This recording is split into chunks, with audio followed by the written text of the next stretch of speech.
With me today is Seamus Bruner. Seamus is an investigative journalist and author of the captivating book titled Controligarchs, Exposing the Billionaire Class, Their Secret Deals, and a Globalist Plot to Dominate Your Life. In this book, Seamus exposes the billionaires who control the levers of power that dominate every aspect of your life. Seamus has led investigative teams whose findings sparked multiple FBI investigations and probes, including the Clintons and the Bidens. Seamus, thank you for being on the show. For people that are tuning into the First TV network and being introduced to The Rebound for the first time, what can you tell them about your book and why you wrote it? Yeah, hey Coach, it's great to be with you. I am so excited to be on this show. I'm so glad you got a show here. It's covering the most important topics. And the Controligarchs, as I call them, are the billionaires and bureaucrats plotting and scheming to dominate every aspect of our lives. They're succeeding. This is men like Bill Gates, George Soros, Mark Zuckerberg, Jeff Bezos, and of course that Bond villain type character out in Davos, Klaus Schwab. And they're full speed ahead on taking full control over your health, your food, your information, our financial system, on and on and on it goes. And if we don't wake up now, they're going to win. What prompted you to write the book? Well, I work with a gentleman named Peter Schweizer. He's my mentor and boss. He's an investigative legend. I've worked with him since 2011. Providing research and support for his books like Clinton Cash, Profiles in Corruption, Throw Them All Out, that exposed insider trading in Congress, like Stock Queen Nancy Pelosi always gets the best tips. Clinton Cash blew the lid off the Clinton Foundation.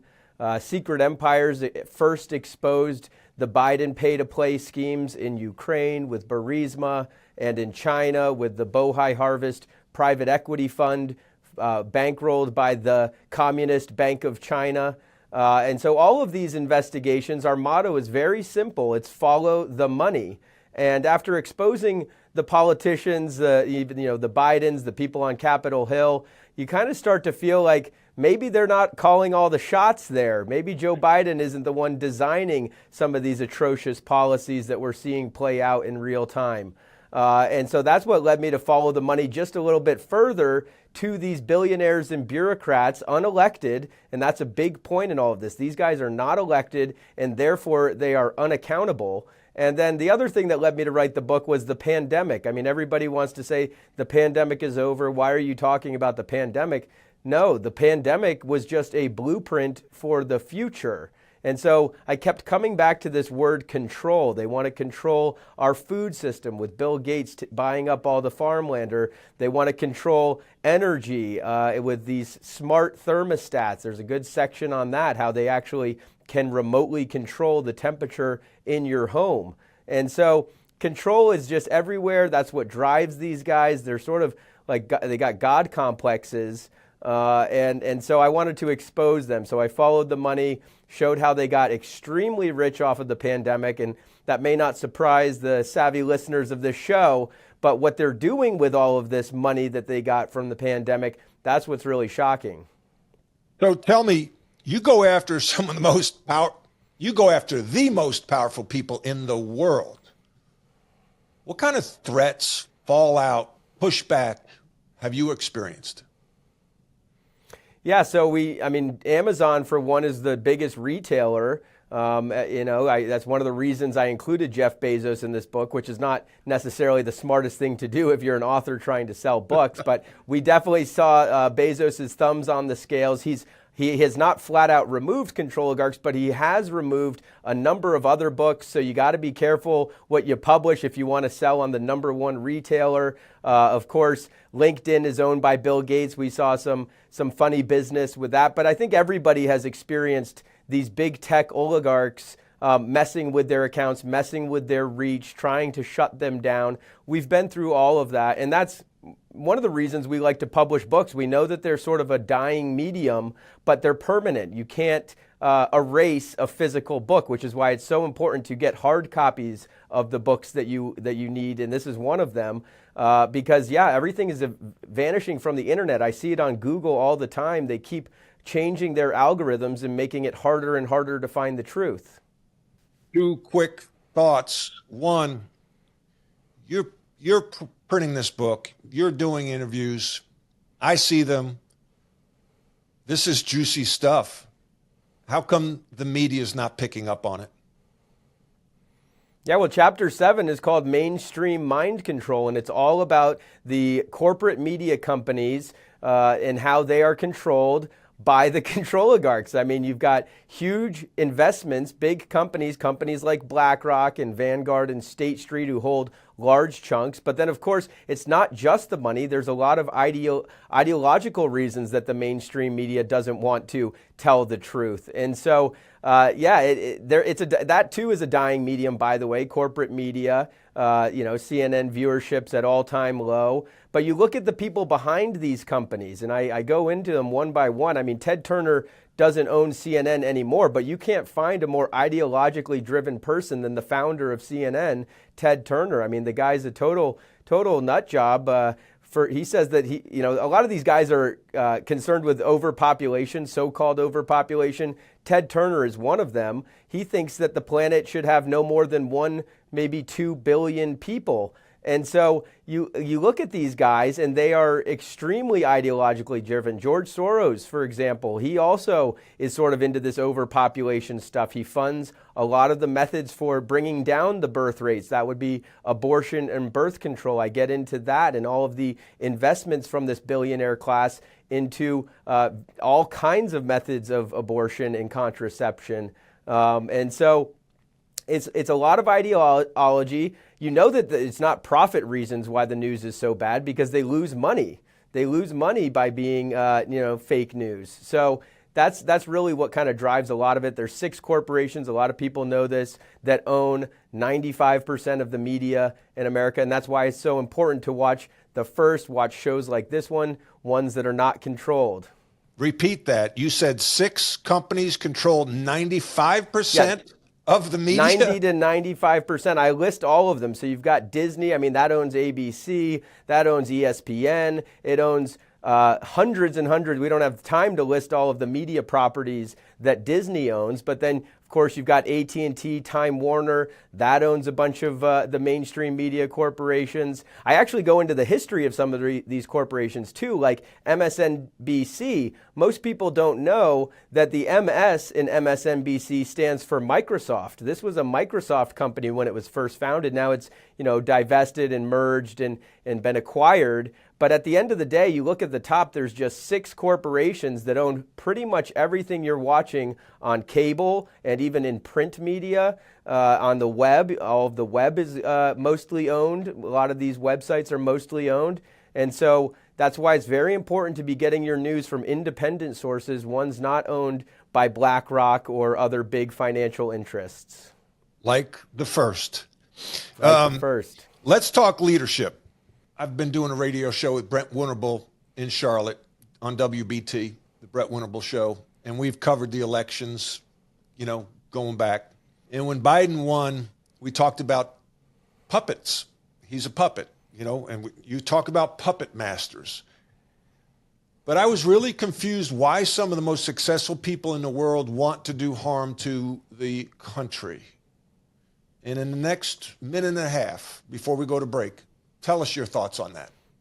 Yeah, it shocked me. I mean, I think of these guys who've made so much money, billions. I calculate the combined net worth of the Controligarchs in this book, and it tops $1 trillion. I mean, most people can't fathom that, but hundreds of billions of dollars in net worth for people like Jeff Bezos and others. So you would think they'd be grateful. They would be very grateful for this system that has made them so fabulously wealthy. The Rockefeller family is big characters in this book. And I actually lead off chapter 1 with a quote from David Rockefeller, who says, some even believe that my family and me are working against the best interests of the United States, trying to make a one world, if you will. And he says, if that's the charge, I stand guilty and I am proud of it. And I had to verify that quote because I was stunned when I first read it. I said, working against the best interests of the United States, trying to make one world, like one world government, and he admits being guilty of that. And so that led me to the central thesis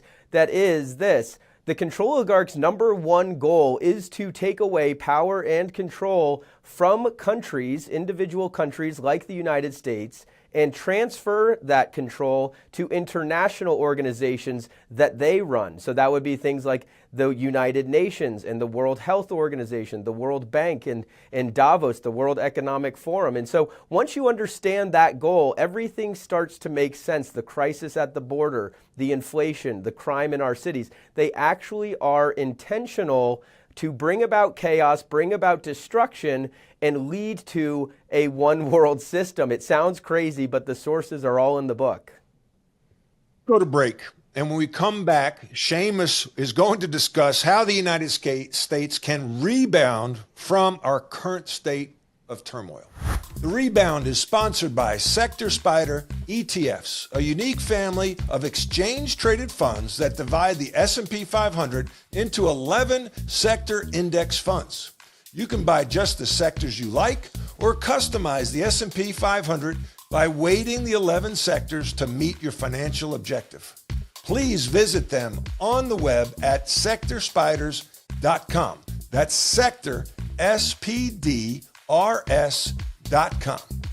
Alps Portfolio Solutions Distributor, a registered broker-dealer, is the distributor for the Select Sector Spider Trust. Seamus, how does our country rebound from the current state of turmoil that we're in?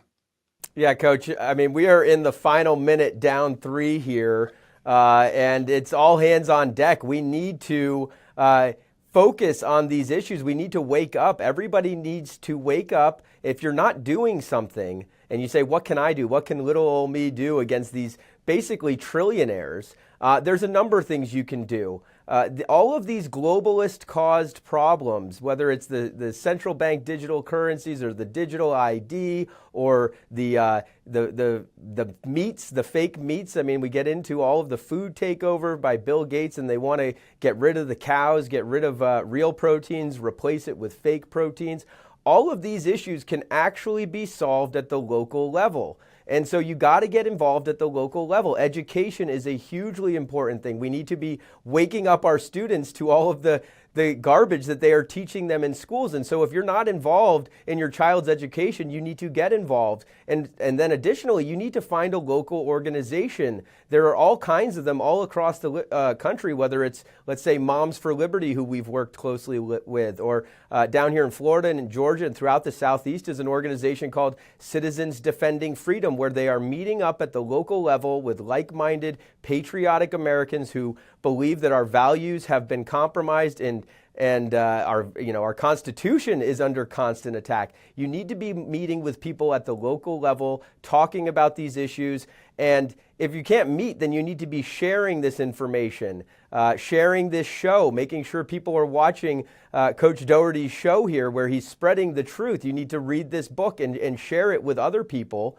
And so we can get the information out. I firmly believe, I'm optimistic. I mean, you get to the end of researching a book like this and it can be very heavy, but I'm actually optimistic here that if we wake up, and I do believe a global great awakening is underway. You see it with the election of candidates like Javier Milei in Argentina or Geert Wilders in the Netherlands. All across Europe, there's an awakening happening. And so the more we push, the more we force this information out there, the more desperate these controligarchs become. It's not a coincidence that the theme for Davos this year in 2024 was, quote, rebuilding trust. I mean, it's comical, but they're aware that we are awake to their schemes. They're recalculating. They're not going to stop. And so we just need to keep waking people up by spreading the truth. And eventually we will win. I think they are getting desperate. That is why they are moving so quickly. Yeah, I say we got to wake the woke. And we can't be afraid. You know, people are afraid because they get banished, they get canceled. How can you encourage people to not be afraid? Yeah, I mean, it is tough. I've been shadow banned and censored. I think all of us have, to a degree, felt like our reach is diminished. We've been canceled by our family members. The pandemic was very hard, but I think we're ripe for a great awakening, even amongst the woke. This book is. I've been getting very positive reviews from people on the left. I wrote it very intentionally to appeal to the Bernie bros out there who think that the millionaires and billionaires, they're the problem. And to a degree, they're right. There are a number of billionaires out there who are a problem. And so if you can craft your message to people on the left and the woke, you can appeal to them and start by saying that there is a huge concentration of wealth amongst the Controligarchs, and they are trying to turn our country into an oligarchy. They want to have corporatism. There's the kind of words that appeal to the left that wake them up to the realization that it is a combination of the big moneyed interests as well as the politicians, their puppets. And so I've had great success talking to people about these issues. You meet them where they're at. Right. With the billionaires are bad guys, some of them, not all of them, of course, but some of them are. Let's talk about Bill Gates trying to take control of the food supply. He hates organic vegetables. You can talk to some lefties about that.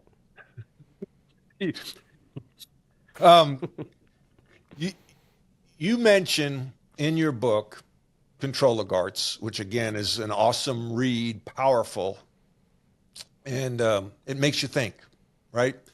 And you introduce the topic of communism, which when I read that, I was like, oh my gosh, like who would think communism would come into our country?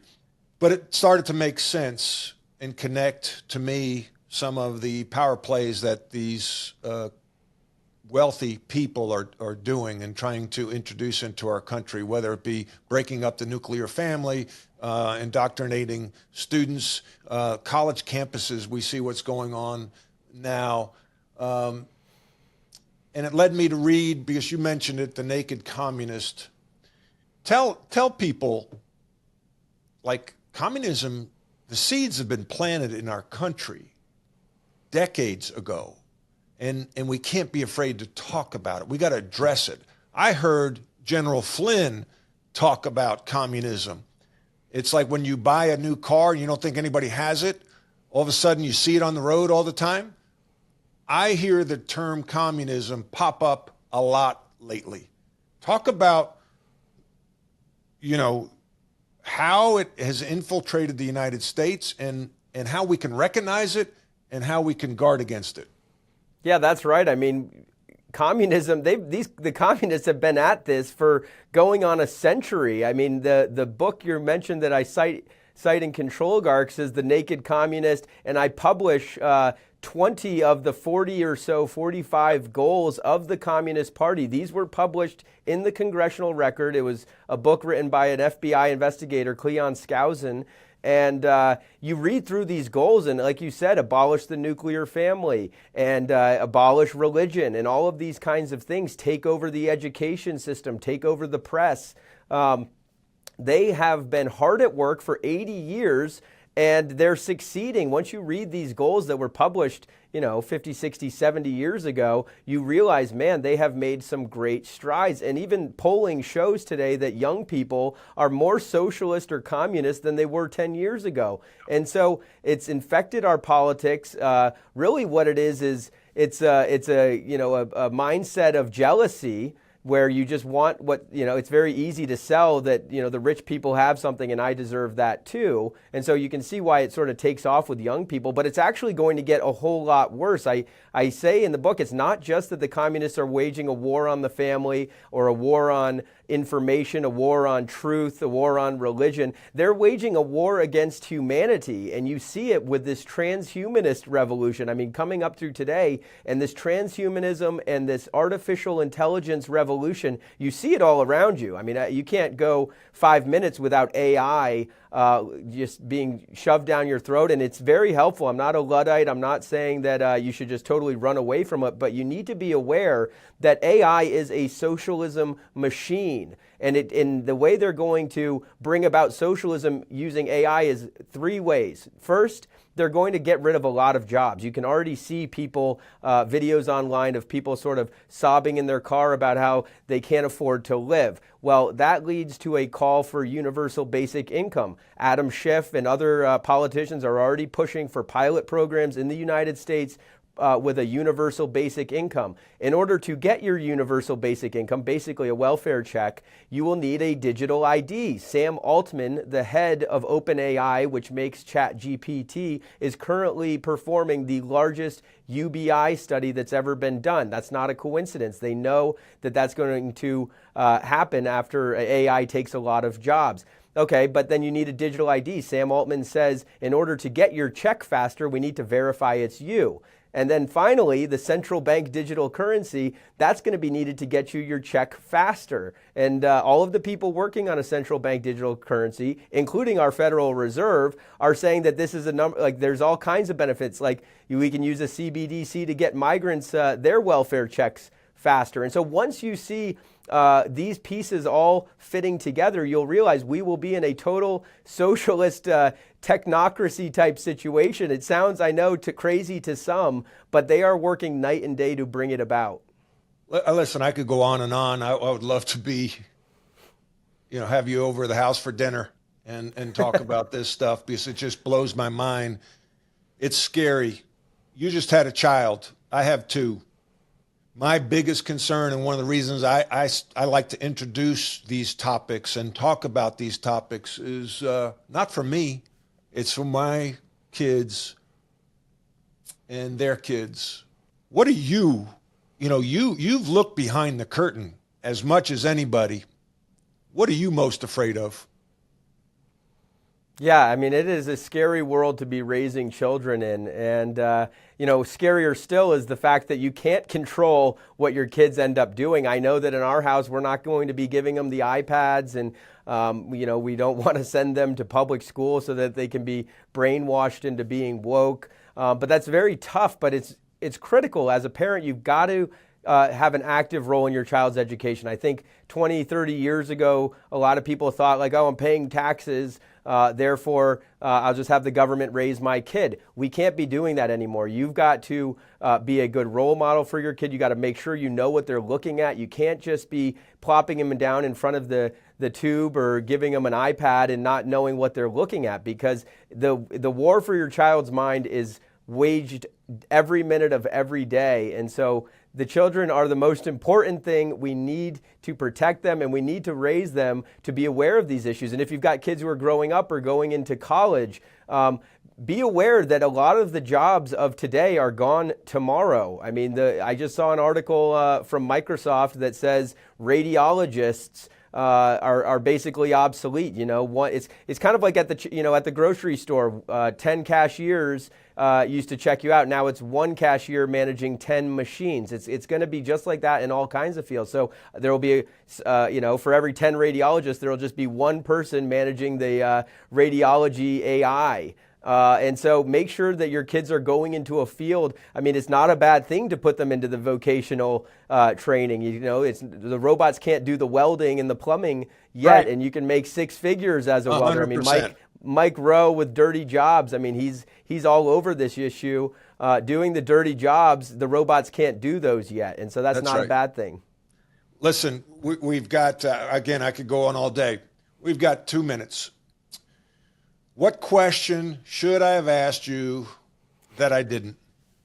Well, we could do a whole show on how the Zuckerbucks 2.0 are already just flooding into the 2024 election, and it is a bad situation. I mean, the polling doesn't look good for our president right now, but they are going to try to steal this election. You can bet on that. And so we need everybody to be paying attention, volunteering at the polls, watching the polls, because it's going to be Zuckerbucks 2.0. I mean, you've got Jeff Bezos' ex-wife, Mackenzie Scott. George Soros, as we know, is totally got his fingers on the scale. These prosecutors that he put in place, this is a really dirty way of trying to win an election, trying to bury one candidate under the prison with trumped up charges. And so we need people volunteering to watch our elections, make sure they're clean. Don't, if they're shutting down the count in the middle of the night, that's a telltale sign that they're up to no good.